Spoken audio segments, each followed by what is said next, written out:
Welcome to watching. This is the W component of Power Up. Sup, my name is Maude Garrett, joined by Trisha Hirschberger, and we are going to be sharing what we have been watching the last 2 weeks because this is a non-guest episode, which means Spotlight's back on us. Trish, how you been?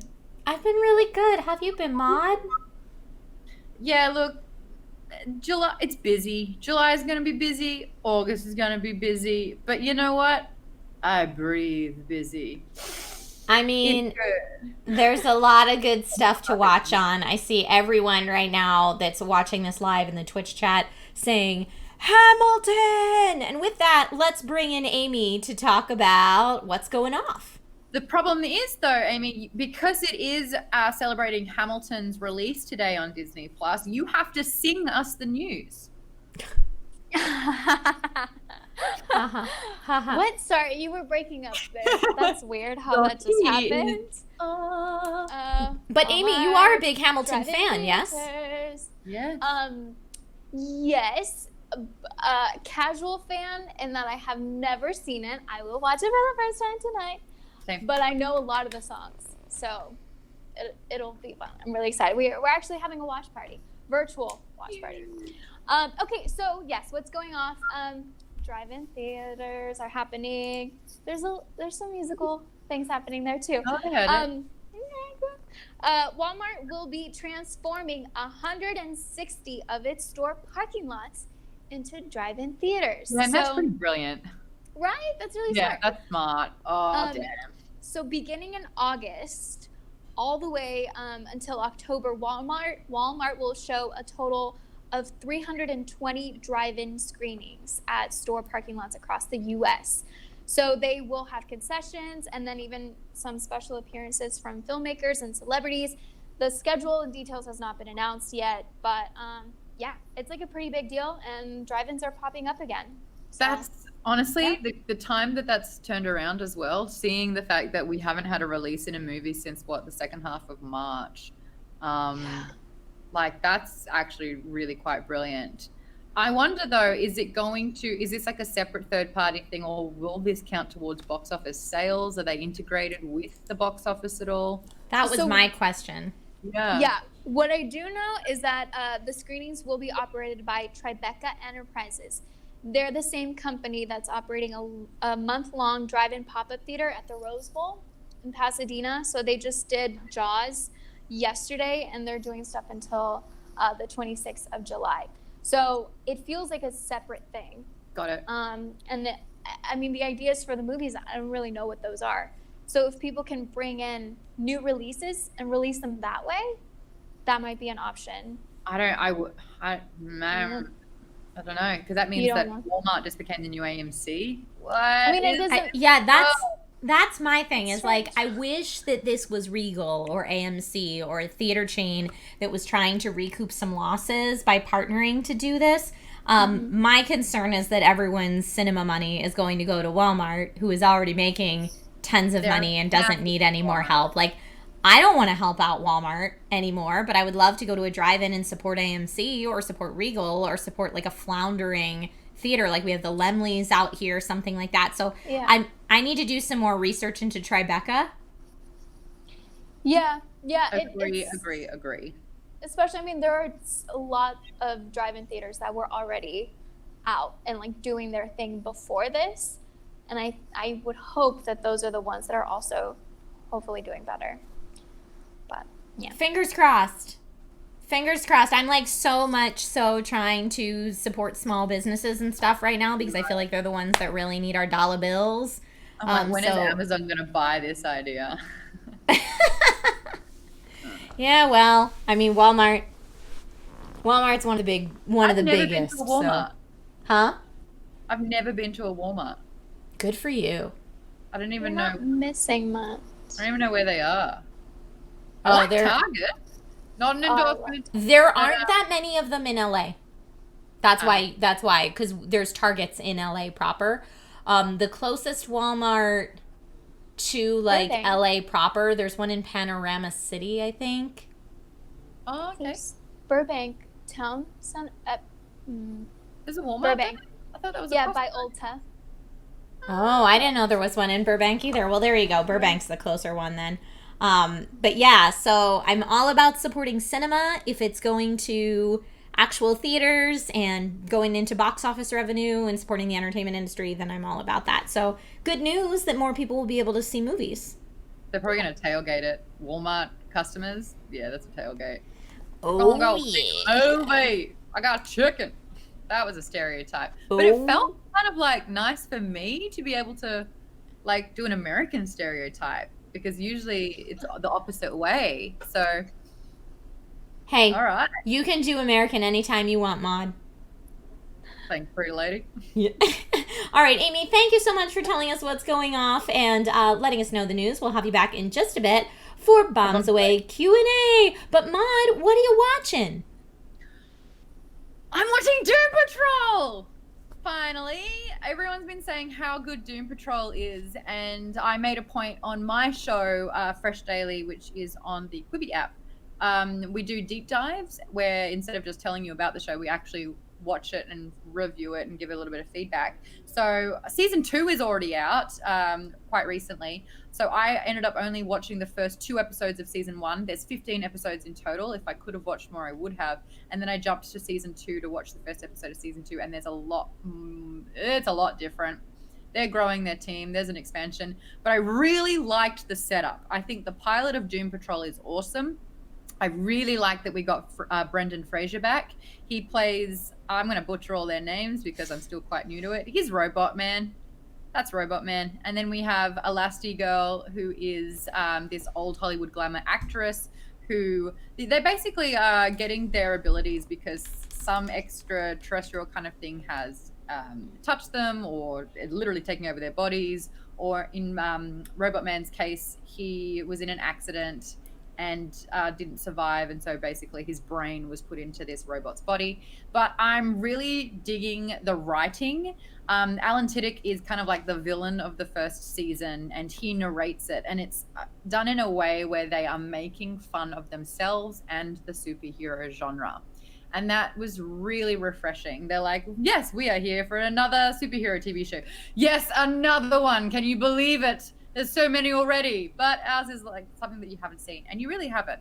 I will say there is a lot of sort of like comparisons to, say, Umbrella Academy, which I punched out in 2 days, and that season 2 is coming out soon as well, because it's an ensemble. Because it's a lot of characters that you might not necessarily be familiar with, and you're kind of learning about them for the first time, but they are a package deal, and it's feeling that ensemble kind of like group dynamic. And I think Umbrella Academy did a lot better job at that, a lot quicker, but that's because they're siblings, so it's a lot easier to do that. In this case, it was finding its feet a little bit, but the humor was so good that it drove me through.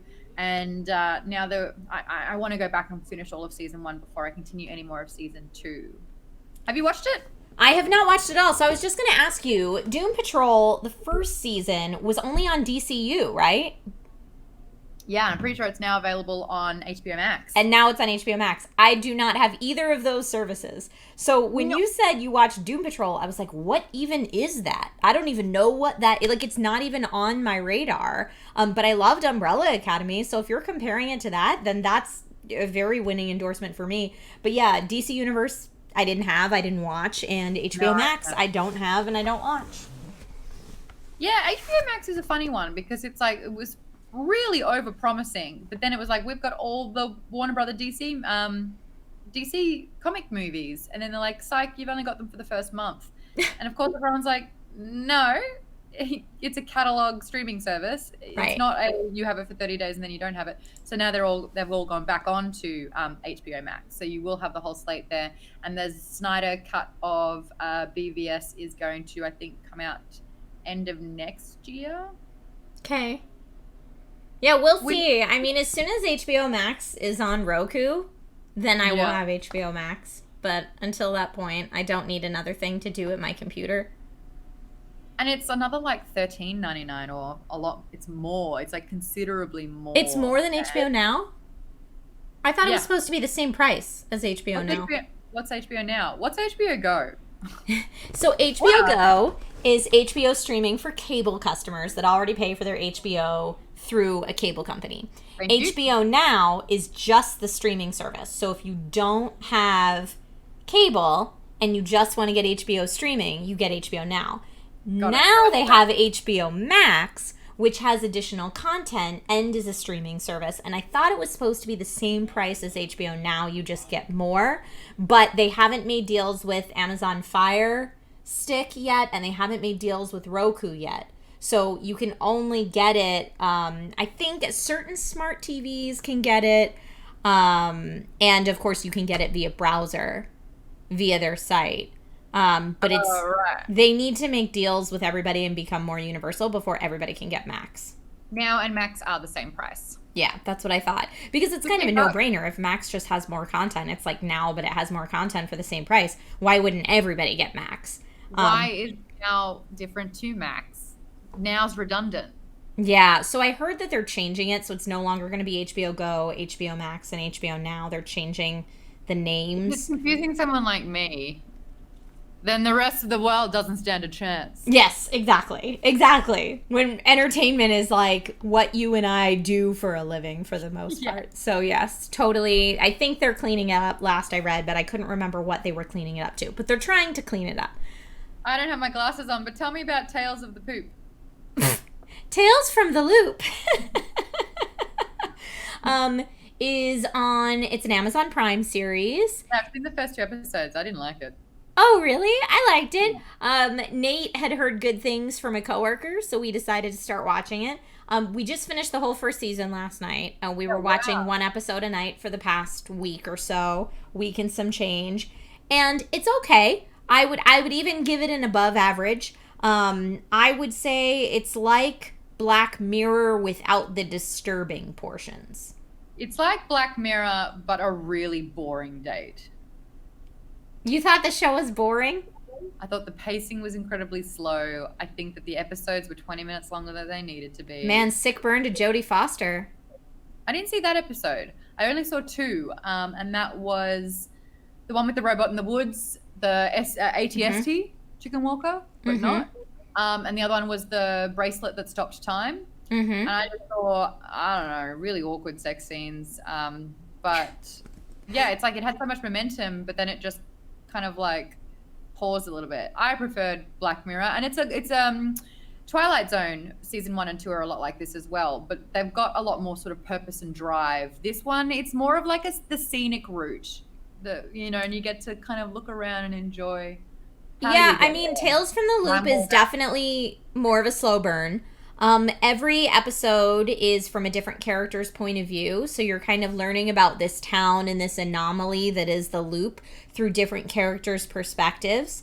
And but they all kind of weave together in a way where each episode you go into, you realize how it kind of adds on to the story from the episode before and builds out the entire world. And I thought it was really, I really enjoyed it. Nate and I, we got to the end and we were kind of like, because it's the end of the season and it kind of tells the end of the full story. And it wasn't like Black Mirror leaves you disturbed for days, I feel like. Right. And this isn't making commentary on how awful human people are.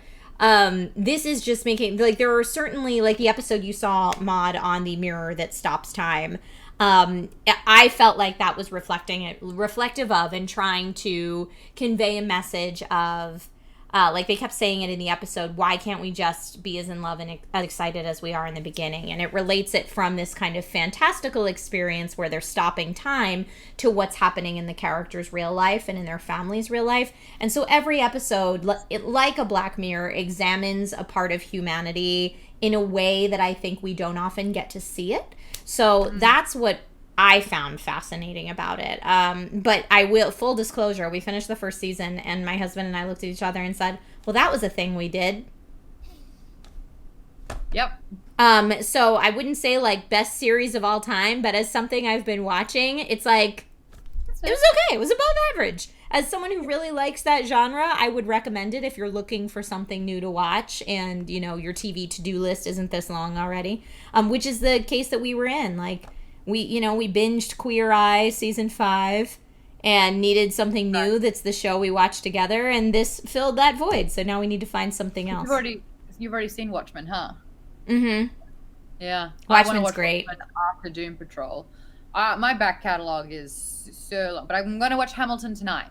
Yes, I'm so glad you brought that up. So we watched Act 1 of Hamilton this morning with coffee. So we watched Act 1 this morning with coffee, and we're saving Act 2 until after my little dude goes to bed tonight so that we can watch it in Amy's peace. got something about this, actually. We've got Bombs Away, and I have a feeling we're tapping onto something that could exactly be this very thing. Hey, Amy, welcome to Bombs Away. Hey! Yes, this is actually a question from James Smith from Patreon, patreon.com/geekbomb. I will also be getting a question from Twitch right now.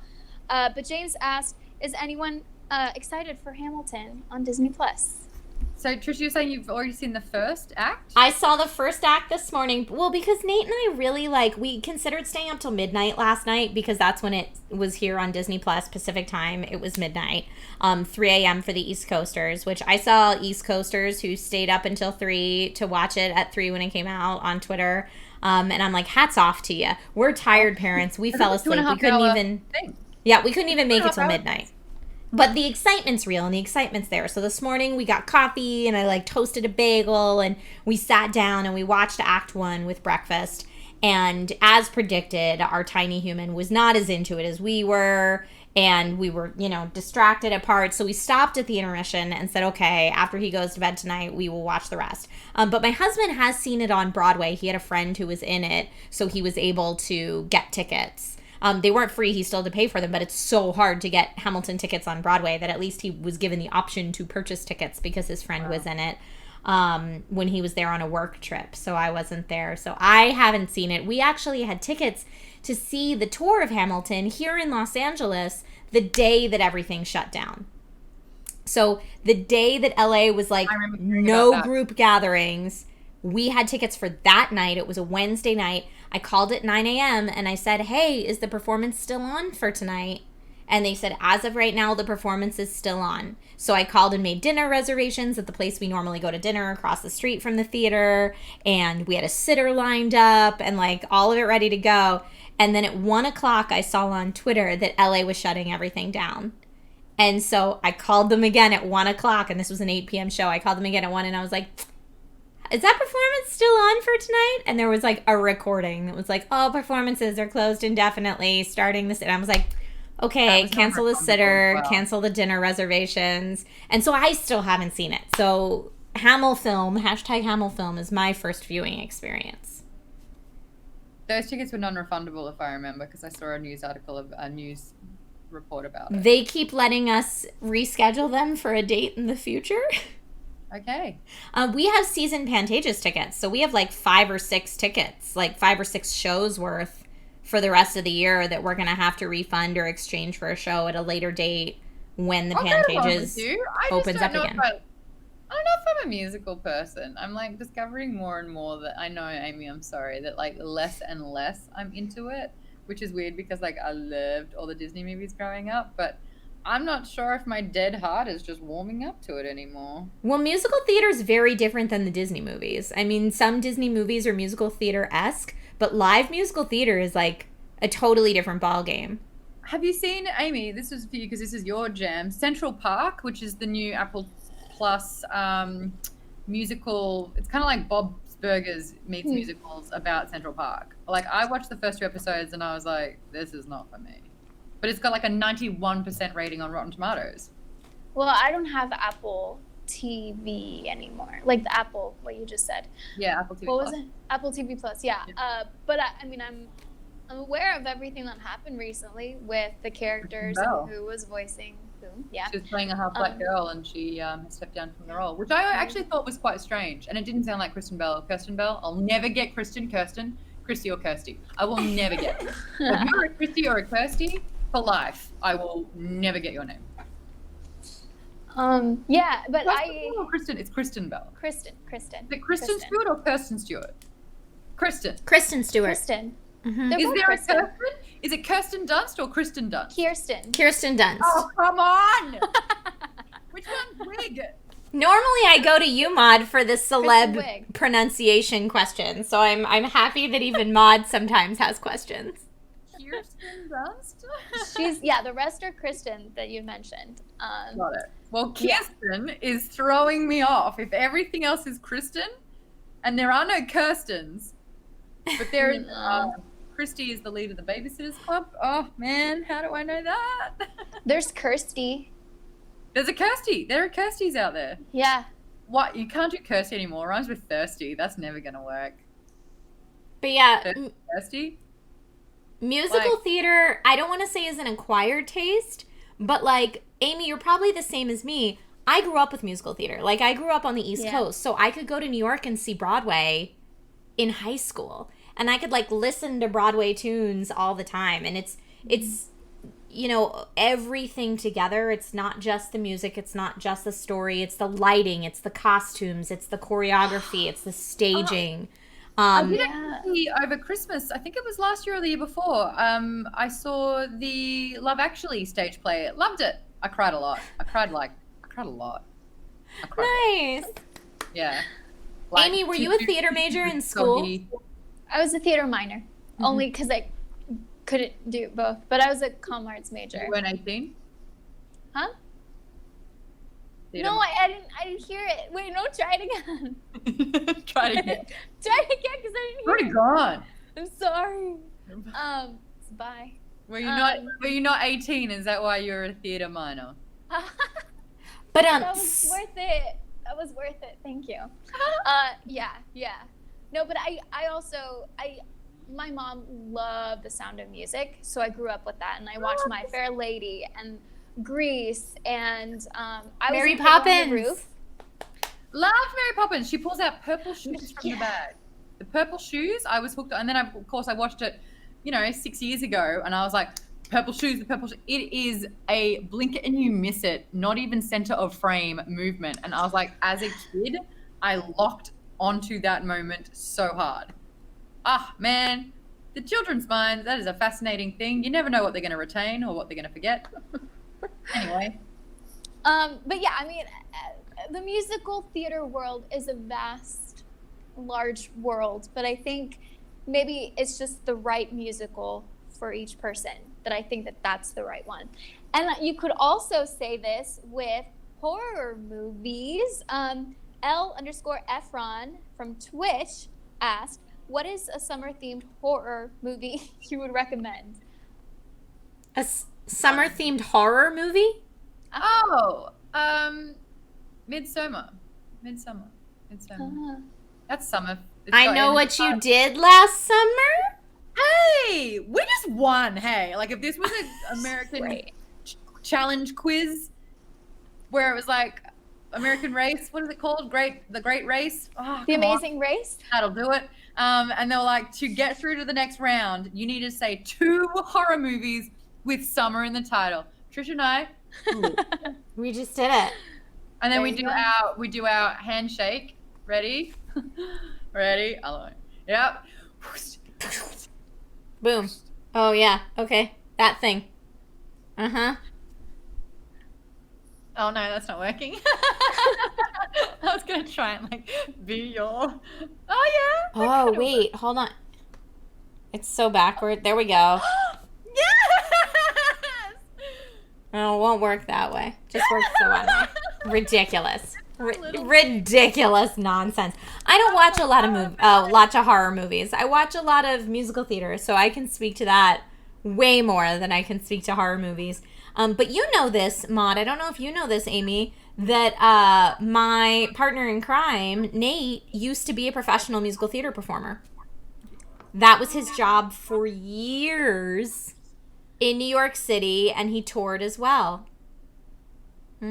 For years. So he's obviously a big musical theater fan because that's what he did. And it's interesting to see theater with him because he has such a different perspective on shows, and he'll be like, oh, this was cast by such and such company, and they normally cast shows with this type of angle in their talent, and he just has so much behind the scenes. It's really fun to see it with him. But I was also a theater major. I wasn't a musical theater major because I can't sing to save my life, but I love musical theater. I always say I would chop off my left boob to be able to sing, and just one, so I'd be lopsided for life. That's how much I would love to be able to sing, right?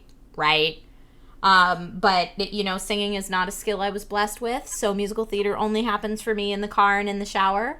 But when I was a theater major, I just did all straight and classical, but it is what it is. So Nate can belt out a tune. Is he good with is he good in karaoke? Oh my God, yes. Oh, okay. And he loves karaoke. He's always trying to get a karaoke group together because he doesn't have an outlet to sing anymore, and that's what he did professionally. I don't know why I love karaoke, but I love karaoke. I like singing along with people that are doing karaoke. I don't like doing karaoke myself, but I like being at my table and like rooting people on, singing from the audience. I like beer. Mm-hmm. Well, I mean, that helps too. Amy, thank you so much for your bombs away questions. You're the best. We will see you in a little bit, Amy. Maude and I, in the meantime, that rounds out the watching portion of the show today. Thank you, everybody, so much for watching. Don't go anywhere because we're going to be moving into reading in just a bit. Don't go anywhere. Subscribe, follow, like, do all the good stuff. Bye.